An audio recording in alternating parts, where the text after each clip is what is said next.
So, I was talking... Yeah. No.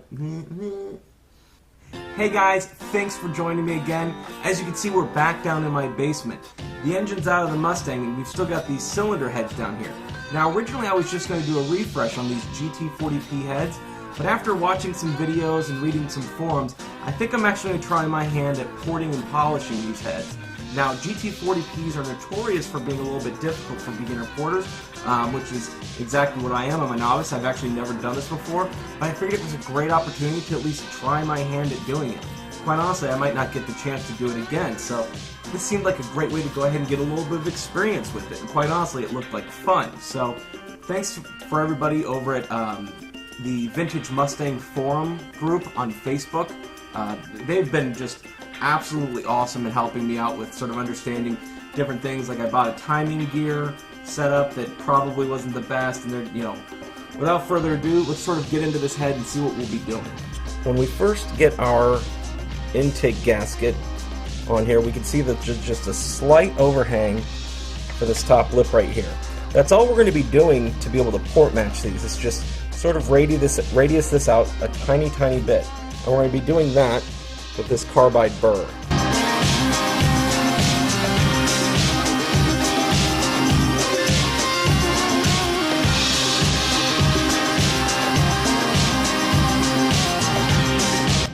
Alright, so for this next part, we're going to go ahead and be using these sanding cartridges, as you can see here. Now I like to put the cartridge into the actual chamber before I start it up. I've had a tendency of throwing these things off.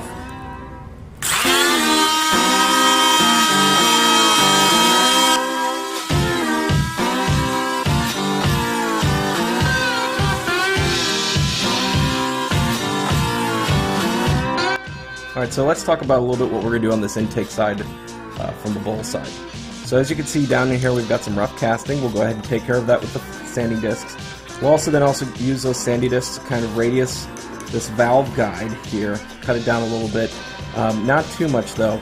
Then you've got the short radius, or the floor, because this is actually upside down right now, so this is the floor, this is the ceiling. We've got the short radius for this floor. The only thing we really want to do, as you can see in here, this throat comes in and causes a sharp sort of peak here. So we'll go ahead and use our sanding discs as well to kind of put a nice radius on that peak all the way around, and that should finish what we need to do for the actual intake bowl.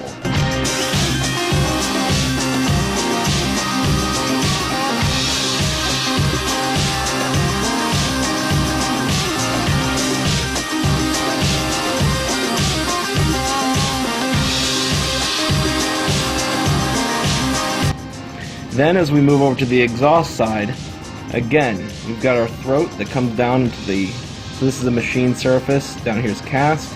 We're going to go ahead and blend in this ridge. The other thing is, as you can see here, we've got a very large ridge that runs all the way down here and up. We can go ahead and, there's a better picture of it. We can go ahead and blend that entire thing out.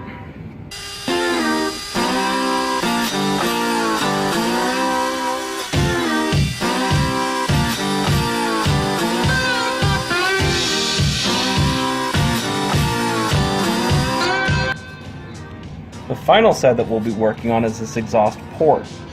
So, right now, the way that we're looking at it, we've got our cylinder chambers down there. This is the floor, this is the ceiling. Up here on the ceiling, there's this ridge. And I think it's something for a thermactor or some sort of plumbing that was put into these sort of EPA standards or whatever. So we'll go ahead, obviously that's not in here, we'll go ahead and blend that down. And then we'll use the sanding discs to go ahead and blend some of these radiuses, as you can see here. But we're not going to do a lot to enlarge this port.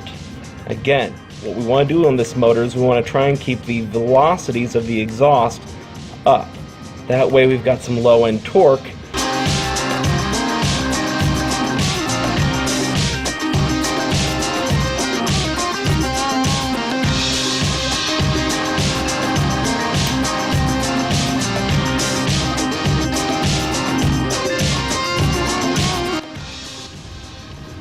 Alright guys, thank you again for joining me today. Unfortunately though, I'm not going to be able to do the rest of this tonight.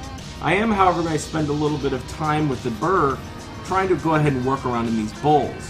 The thing is though, it's hard to get this camera as well as this light down inside there along with the die grinder and still be able to see exactly what I'm doing. So unfortunately for right now, this is the end of the video. But hopefully this kind of shows you guys that with a little bit of work, you can really change these heads around.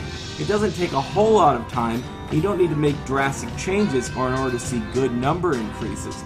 This is all about just basically taking what you have and working with it and not being afraid to screw up.